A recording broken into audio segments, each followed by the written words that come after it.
मित्रहो नमस्कार. पश्चिम बंगाल देशाच्या राजकारणात नेहमीच आपली वेगळी ओळख निर्माण करणारं एक राज्य.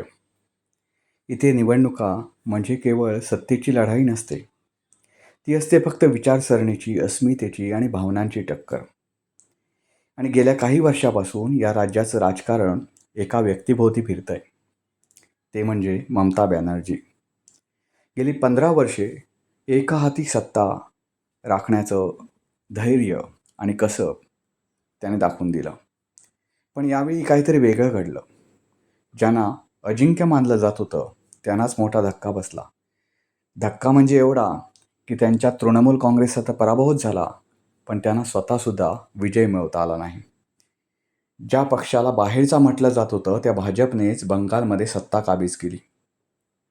हा फक्त पराभव नाही, यंदा विक्रमी मतदान करून मतदारांनी घडवलेला हा एक मोठा राजकीय बदल आहे असं म्हणावं लागेल. हा निकाल सांगतो की बंगालमध्ये केवळ सरकार बदल नाही, तर मतदारांची मानसिकतासुद्धा बदलली. विक्रमी मतदान, मतदारांचं ध्रुवीकरण आणि वर्षानुवर्षे साचलेला असंतोष या सगळ्यांनी मिळून हा निकाल घडवला. मग नेमकं काय घडलं? भाजपने अशी कोणती चाल खेळली की त्यांनी अशक्य वाटणारी ही लढाई जिंकली? तृणमूल काँग्रेसकडून नेमकी कुठं चूक झाली? आणि 15 वर्षाच्या सत्तेनंतरही ममता बॅनर्जी यांना मतदारांनी नाकारण्यामागे कोणते खोलवरचे कारण दडले आहे? आज आपण या व्हिडिओमध्ये या दोन मोठ्या प्रश्नांचा सखोल मागोवा घेणार आहोत. भाजप का जिंकली आणि ममता बॅनर्जीसह तृणमूल काँग्रेस का हरली? तर व्हिडिओ कुठंही स्किप न करता शेवटपर्यंत पाहायला विसरू नका. मित्रांनो नमस्कार, तुम्ही पाहताय विचारमोती. पश्चिम बंगालच्या या निवडणुकीत एक गोष्ट खूप ठळकपणे दिसली, ती म्हणजे यंदा झालेलं विक्रमी मतदान. या निवडणुकीत जवळपास 92 ते 95% मतदान झालं आणि भारतीय लोकशाहीच्या इतिहासातला हा एक विक्रम म्हणावा लागेल. आजवरच्या अनेक निवडणुकांमध्ये असं दिसून आलंय की जेव्हा मतदान विक्रमी होतं तेव्हा ते सत्ताधाऱ्यांविरोधातच असतं. दुसरी बाब अशी की निवडणूक म्हणजे फक्त कोण जास्त प्रचार करतो यावर ठरत नाही, तर कोण आपले मतदार मतदान केंद्रापर्यंत आणतो यावर ठरतं. यावेळी पश्चिम बंगालमध्ये मोठ्या प्रमाणावर लोक मतदानासाठी बाहेर पडले. मी जो तुम्हाला सांगितला 92 ते 95% आकडा हा साधा आकडा नाही, तर हा एक राजकीय संकेत होता. जेव्हा मतदान कमी असतं तेव्हा सामान्यतः ठरलेला मतदारच मतदान करतो, म्हणजेच पारंपरिक मतदार. पण जेव्हा मतदान अचानक वाढतं आणि ते सुद्धा एवढ्या मोठ्या संख्येने वाढतं, तेव्हा त्यात सायलेंट वोटर्स किंवा चेंज वोटर्स सहभागी असतात. हे ते लोक असतात जे रोज राजकारणात सक्रिय नसतात, पण जेव्हा त्यांना बदल हवा असतो तेव्हा ते मतदानाला बाहेर पडतात आणि त्याचा फायदा विरोधकांना होतो. ही एक गेल्या अनेक वर्षातली स्ट्रॅटजी आहे. पंजाबमध्ये हाच फायदा आता भाजपला झाला. भाजपने आपल्या प्रचारात एक प्रकारचा अर्जन्सी तयार केला. आता नाही तर कधीच नाही, आणि बदल हवा असेल तर तो आताच करावा लागेल, अशा प्रकारचा एक भाव भाजपने पंजाबच्या राजकारणात निर्माण केला. त्यामुळे जे मतदार आधी मतदानाला फारसं गांभीर्याने घेत नव्हते ते सुद्धा यावेळी बाहेर पडले. त्यातच जवळपास 10 ते 12% मतदारांची नावंच मतदार यादीतून गायब झाली. त्याचासुद्धा फायदा भाजपला झाल्याचं दिसून येतं. भाजपचं संघटन इतकं मजबूत होतं की त्यांनी या वाढलेल्या मतदानाचं कन्व्हर्जन हे मतामध्ये केलं. अनेक वेळा मतदान वाढतं, पण त्याचा फायदा कोणाला होतो हे त्याच्या संघटन कौशल्यावर ठरतं. इथं भाजप पुढे होती. याउलट तृणमूल काँग्रेसनं जरी आपला पारंपरिक मतदार टिकवला तरी नव्या मतदारांना आकर्षित करण्यात ते कमी पडले. म्हणजेच वाढलेलं मतदान हे सत्ताधाऱ्यांच्या विरोधात गेलं हे दिसून येतं. हेच सत्तांतराचं मोठं कारण ठरलं. पश्चिम बंगालमध्ये झालेलं हे सत्तांतर काही अचानक घडलेलं नाही. ही जिंकलेली निवडणूक म्हणजे एक दीर्घकालीन रणनीती होती, संघटन शक्ती होती आणि नरेटिव्ह कंट्रोल करण्यामा करण्यामुळे झालेला हा एक परिणाम आहे. भाजपने बंगालमध्ये सुरुवातीला बाहेरचा पक्ष म्हणून एंट्री घेतली. पण गेल्या काही वर्षात त्याने एक मोठा बदल केला. त्यांनी स्वतःला पश्चिम बंगालचा पर्याय म्हणून स्वतःला उभं केलं आणि हा बदल लोकांपर्यंत पोहोचवला. हे काही आज, उद्या किंवा काल झालेलं नाही. सर्वात महत्त्वाचं म्हणजे भाजपने निवडणूक केवळ राजकीय लढाई म्हणून नाही, तर भावनिक आणि सामाजिक संघर्ष म्हणून मांडली. घुसखोरी असेल, हिंदू ओळख असेल आणि स्थानिक असुरक्षितता या मुद्द्यांना त्यांनी फक्त घोषणांमध्ये नाही, तर लोकांच्या रोजच्या चर्चेत आणलं. वेळोवेळी प्रचाराचा हा मुद्दा बनवून त्यांनी लोकांमध्ये हे मुद्दे चर्चेत ठेवले आणि लोकांच्या मनावर बिंबवले. जेव्हा एखादा मुद्दा लोकांच्या घरातल्या चर्चेचा भाग बनतो, तेव्हा तो निवडणूक जिंकवतो आणि भाजपने हे अचूक साधलं. भाजपची दुसरी मोठी ताकद म्हणजे त्यांची बूथ लेवलची स्ट्रॅटेजी. अनेकदा आपण मोठ्या नेत्यांवर लक्ष देतो, पण निवडणुका खऱ्या जिंकल्या जातात त्या बूथ लेवलवर काम करणाऱ्या कार्यकर्त्यांच्या जोरावर. भाजपने प्रत्येक बूथवर कार्यकर्त्यांचं जाळं उभं केलं. मतदारांपर्यंत थेट पोच, त्यांची वैयक्तिक ओळख, त्यांच्याशी संपर्क, ही सूक्ष्म पातळीवरील मेहनत TMC म्हणजे तृणमूल काँग्रेसपेक्षा सुद्धा जास्त प्रभावी ठरली. मी तुम्हाला मित्रांनो विषयांतर करून एक उदाहरण देतो. मी पत्रकारितेच्या सुरुवातीच्या काळात असताना माझी बातमी एकदा पेपरमध्ये छापून आली की तो पेपर कसा जास्तीत जास्त खपला जाईल याकडे मी लक्ष ठेवायचो. अनेक पेपर स्टॉलला भेटी द्यायचो. त्यावेळी एक पेपर असा होता की त्याचे पेपरचे गठ्ठेच्या गठ्ठे तसे पडून असायचे. मला कधीकधी याचं आश्चर्य वाटायचं की हा पेपर कोणी घेत नाही, पण या पेपरमधल्या बातमीला रिस्पॉन्स कसा येतो आणि आपला पेपर एवढा घेतला जातो, पण आपल्या बातमीला काही रिस्पॉन्स येत नाही, कोणाची चांगली वाईट प्रतिक्रियासुद्धा येत नाही.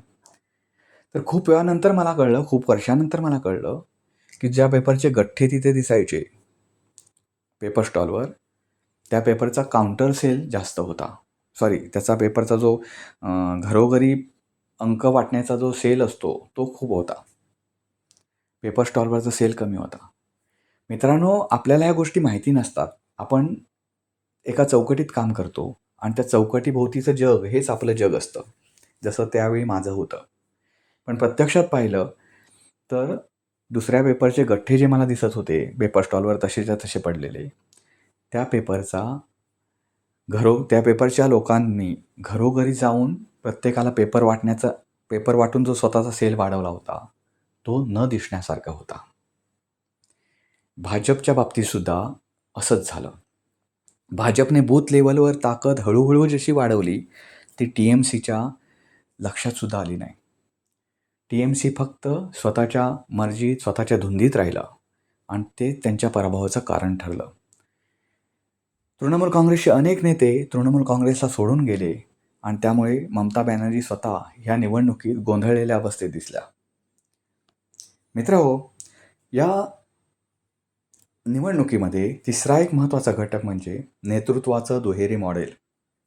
एका बाजूला होतं पंतप्रधान असलेले नरेंद्र मोदी यांची राष्ट्रीय प्रतिमा आणि दुसऱ्या बाजूला स्थानिक पातळीवर TMCमधून आलेले नेते. या दोघांचा संगम भाजपने केला. तृणमूल काँग्रेसचे काही नेते निवडणुका होण्याअगोदरच भाजपने आपल्याकडे खेचून घेण्यामध्ये यशस्वी भाजप झाला आणि त्यांचा पुरेपूर वापर या निवडणुकीत भाजपने करून घेतला. त्यामुळे मतदारांना असं वाटलं की वर मजबूत नेता आहे, म्हणजे केंद्रात नरेंद्र मोदी आहेत आणि खाली आपला माणूस आहे, म्हणजे पंजाबमधला आहे. भाजपने केवळ विरोध केला नाही, तर त्याने एक स्पष्ट नरेटिव्ह मतदारांमध्ये तयार केला. बदल हवा आहे आणि हा चेंज नरेटिव्ह तेव्हाच यशस्वी होतो जेव्हा लोकांना विद्यमान सत्तेविषयी असमाधान असतं. भाजपने हे असमाधान, मतदारांमध्ये असलेलं असमाधान काबीज केलं, त्याला दिशा दिली आणि स्वतःला त्याचा उपाय म्हणून सादर केलं. शेवटी भाजपने निवडणूक स्थानिक विरुद्ध बाहेरचा पक्ष या फ्रेममध्ये अडकू दिली नाही, जी फ्रेम स्वतः ममता बॅनर्जी यांनी तयार केली होती. प्रचाराच्या सुरुवातीपासून बाहेरचा पक्ष हा एक प्रचाराचा मुद्दा जो ममता बॅनर्जीने बनवला होता, त्याच्या विरोधात प्रचार करताना भाजपने घुसखोरी पंजाबमध्ये होणारी बांगलादेशी लोकांकडून असेल किंवा इतर लोकांकडून हा एक मुद्दा महत्त्वाचा केला. हिंदू संघटनाचा एक मुद्दा महत्त्वाचा केला आणि स्थानिक बेरोजगारी असेल, स्थानिक असुरक्षितता असेल, या मुद्द्यांना हात घालून मतदारांच्या मनावर कब्जा केला. सण, परंपरा, स्थानिक भाषा, प्रतीकं यांचा वापर करून भाजपने मतदारांना आपलेपण करण्यामध्ये यश मिळवलं. ही निवडणूक त्यांनी केवळ जिंकली नाही, तर त्यांनी मतदारांच्या मनात आपली जागा याच्यामुळे निर्माण केली. आता दुसरा अत्यंत संवेदनशील आणि महत्त्वाचा मुद्दा, पश्चिम बंगालमधील मुस्लिम मतदार. पश्चिम बंगालमध्ये मुस्लिम लोकसंख्या ही साधारणपणे एकूण लोकसंख्येच्या 27 ते 30% या दरम्यान आहे. काही जिल्ह्यांमध्ये ही टक्केवारी तर 40 ते 45 किंवा 50% सुद्धा आहे. त्यामुळे हा मतदार वर्ग निवडणुकीत निर्णायक भूमिका बजावतो. विशेषतः 100पेक्षा जास्त जागांवर त्यांचा थेट प्रभाव पडतो. 15 वर्षे मुख्यमंत्री असलेल्या ममता बॅनर्जी यांच्या नेतृत्वाखाली तृणमूल काँग्रेसनं गेल्या अनेक वर्षात या मतदार वर्गावर विशेष लक्ष केंद्रित केलं होतं. हे लक्ष केवळ राजकीय नव्हतं, तर धोरणात्मकही होतं. विविध शिष्यवृत्ती, मदरसा शिक्षण, काही विशिष्ट सामाजिक योजना याच्याद्वारे या समाजाला जोडून ठेवण्याचा प्रयत्न ममता बॅनर्जींनी केला. त्यामुळे तृणमूल काँग्रेससाठी हा एक मजबूत कोअर व्होट बँक मानला जातो. या निवडणुकीतसुद्धा हा मतदार तृणमूल काँग्रेसशीच प्रामाणिक राहिला. मात्र काही प्रमाणात मतदार AIMकडे सुद्धा वळल्याचं सध्याच्या निवडणुकीचे जे निकाल आलेले आहेत त्याच्यावरून दिसून येतं. इथेच एक सूक्ष्म आणि महत्त्वाचा बदल घडला. जेव्हा एखादा पक्ष एखाद्या विशिष्ट समाजावर जास्त लक्ष केंद्रित करतो, तेव्हा इतर समाजामध्ये एक प्रकारचा न्यूनगंड निर्माण होतो. आपल्याकडे दुर्लक्ष होत आहे का? भाजपने याच न्यूनगंडाला मोठं रूप दिलं. त्याने थेट आरोप न करता एक नरेटिव्ह तयार केलं की पंजाबमध्ये एक समाज सोडून बाकीच्या समाजामध्ये तुष्टीकरण होत आहे. हा नरेटिव्ह खूप प्रभावी ठरतो, कारण तो भावनांवर आधारित असतो. तुम्ही आम्ही, भारतातला प्रत्येक माणूस हा भावनाप्रधान आहे. त्यांच्या भावनांना हात घातलं की त्याचं रक्त उसळतं आणि मग तो विचारहीन बनतो. पंजाबमध्ये भाजपने अशा प्रकारे पंजाबच्या लोकांच्या मनाला हात घातला, त्यांच्या भावनांवर विजय मिळवला. याचा परिणाम असा झाला की मुस्लिम मतदार मोठ्या प्रमाणात तृणमूलसोबत राहिले, पण इतर समाज, विशेषतः हिंदू मतदार मात्र अधिक प्रमाणात भाजपकडे वळले. तृणमूलने ज्या मतदार वर्गावर सर्वाधिक लक्ष दिलं होतं तो त्यांनी त्यांच्या प्रमाणात टिकवला, पण त्याचवेळी इतर मतदार मात्र जे इतके वर्ष तृणमूलसोबत होते ते मात्र या निवडणुकीत तृणमूलने गमावले. राजकारणात हे खूप महत्त्वाचं असतं, कारण निवडणूक जिंकण्यासाठी फक्त एक गट पुरेसा नसतो, तर ब्रॉड कोलेशन आवश्यक असतो आणि इथेच तृणमूल काँग्रेस मागे पडली. तृणमूलचा पराभव हा केवळ एका निवडणुकीचा निकाल नाही, तर 15 वर्षे सत्तेचा परिणाम आहे. ममता बॅनर्जी यांनी बंगालमध्ये एक मजबूत नेतृत्व उभं केलं होतं, हे सुद्धा विसरून चालणार नाही. त्यांच्या काळात अनेक कल्याणकारी योजना राबवल्या गेल्या, विशेषतः महिलांसाठी आणि गरिबांसाठी. त्यामुळे त्यांनी एक मोठा सामाजिक आधार निर्माण केला होता, तो त्यांना मिळाला सुद्धा. पण इथेच एक मोठा विरोधाभास निर्माण झाला. एकीकडे योजना होत्या, पण दुसरीकडे स्थानिक पातळीवर भ्रष्टाचाराचे आरोप वाढत गेले. कट मनी हा शब्द केवळ आरोप राहिला नाही, तर तो लोकांच्या अनुभवाचा एक भाग बनला. जेव्हा लोकांना वाटतं की योजना आहेत पण त्याचा फायदा मिळवण्यासाठी पैसे द्यावे लागतात, तेव्हा सरकारवरचा विश्वास ढासळतो. याच्यात काही सरकारची चुकी असते असं नाही, कारण सरकार वेळोवेळी बदलत राहतं, पण मधला अधिकारी वर्ग जो असतो तो तोच राहतो. लाचार असलेला अधिकारी वर्ग तोच असतो, फक्त वरचं सरकार बदललेलं असतं. त्यामुळे जेवढ्या योजना तुम्ही गरिबांपर्यंत पोहोचवण्याचा प्रयत्न करा, तेवढा भ्रष्टाचारसुद्धा एकीकडे वाढत असतो आणि त्यामुळे लोकांमध्ये एक न्यूनगंड तयार होतो. सरकारवरचा विश्वास हळूहळू ढासळू लागतो. दुसरा एक मोठा मुद्दा म्हणजे 15 वर्षे एकाच पक्षाची सत्ता जेव्हा असते, तेव्हा लोकांना बदल हवा असं वाटू लागतं. जरी सरकार पूर्णपणे अपयशानेच नसले, तरी हा चेंज फॅक्टर TMCच्या विरोधात गेला. राजकीय रणनीती मर्यादित राहिली. त्यांनी स्वतःचा कोअर व्होट बँक, विशेषतः मुस्लिम मतदार मजबूत ठेवण्यावर भर दिला. पण त्यामुळे इतर समाजामध्ये एक प्रिस्क्रिप्शन तयार झालं की सरकार सर्वांसाठी समान नाही. याचबरोबर TMCमध्ये नेतृत्वावर अतोनात अवलंबून असल्याचं दिसून आलं. पक्ष पूर्णपणे केवळ एकाच चेहऱ्यावर अवलंबून होता. स्थानिक स्तरावर मजबूत, स्वतंत्र नेतृत्व निर्माण करण्यामध्ये पक्ष कमी पडला. परिणाम जेव्हा काही मोठे नेते पक्ष सोडून गेले, तेव्हा थेट त्याचा परिणाम संघटनावर झालेला दिसून येतो. तरीसुद्धा TMCच्या कामगिरीकडे पूर्णपणे नकारात्मक दृष्टिकोनातून पाहणं योग्य ठरणार नाही. एवढं TMCचं या निवडणुकीमध्ये नुकसान झालं.